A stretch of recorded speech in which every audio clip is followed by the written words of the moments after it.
Hello, I'm Dr. Rose. Welcome to Research Methods. Wanted to give you a real basic framework for what to expect in this course.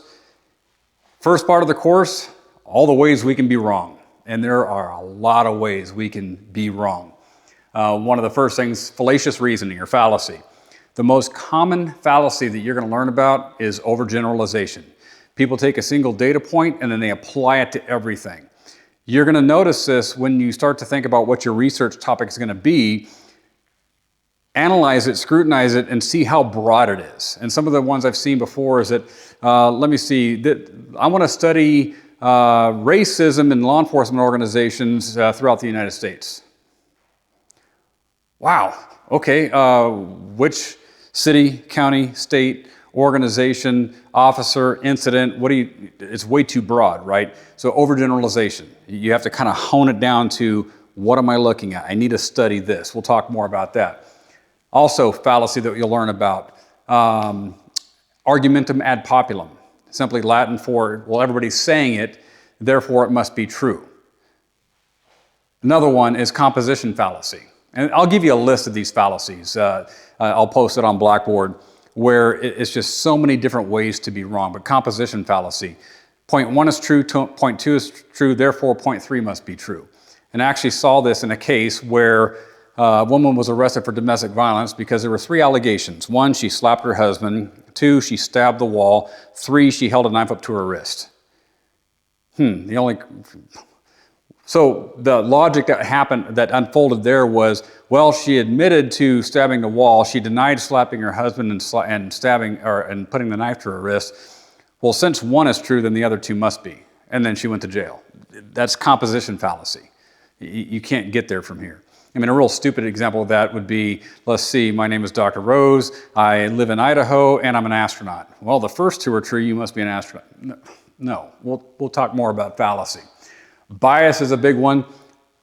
Going back to whatever research topic you're thinking of, if you already have a conclusion embedded in your topic, bias. If you have a desired outcome, bias. And in fact, when we do formal research, we have to identify what our bias might be. And that way we can vet for that, control for that. So bias is a big one.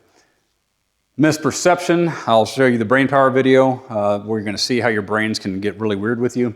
Errors in interpretation, failing to include pertinent variables or factors. So I'm looking at this phenomenon, I think that these particular variables are causing this or correlated with it, but then you miss a whole bunch of ones that are actually correlated with it, or you have one, but you disregard it as not important, you throw it away, or you latch onto one, which is usually by bias, and this one's really, really important, but if you subjected it to scientific analysis, it would be very unimportant. I mean, there could be.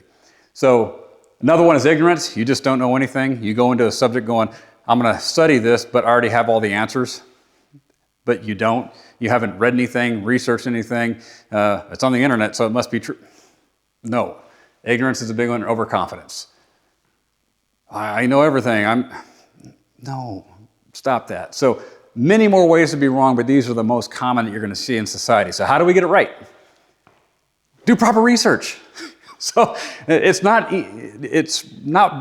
broadly spread in the population that people are equipped to do proper research. And here's the thing, when you're doing research, even if you have familiarity with something, just start with the mindset, I don't know. Or there's things I don't know, what don't I know? Let me just start with, I have questions instead of conclusions, and there's going to be things that I don't know, hence the research, right? So what do you got to do? Dig. Then what do you have to do? Dig some more. That will ultimately end up with your literature review. What research, valid research, reliable research have other people done? And then we summarize that in the literature review to set the foundation for our study. And of course, our study is going to be premised upon a bunch of different applicable theories. We'll talk about that. And then once we have this down, if we've set the tone for a foundation of knowledge, this is what we already know about this. This is what we don't know, hence my research. Then I got to pick the right methodology. And then even after my study is done, I got to continue asking questions and keep reading, keep studying, keep doing research. So that's the basic framework for the course. How do we get it wrong? How can we get it right? I'll post a document on Blackboard that talks about how we know what we think we know, sources of information and knowledge, how our perceptions are off. Your job is going to be to read that document and related documents that I'll post, and email me or post on, you'll have instructions for discussion boards, either or both. Let me know what questions you have, because as you're reading through this, you're certain to have questions about, okay, I see what you're saying here, but I have questions about that. It's not quite clear.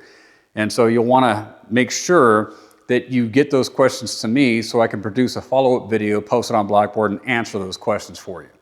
Also, I'm always available for Zoom meetings, either individual or group Zoom meetings. I am your resource to get you through this course. You can't bother me. I am here for you. So let me know what you need. We'll meet. I'll explain things to you. You can also let me know in terms of what your time frames are. Hey, I'd like to have a meeting. I've got about 10 minutes for you to go over this with me.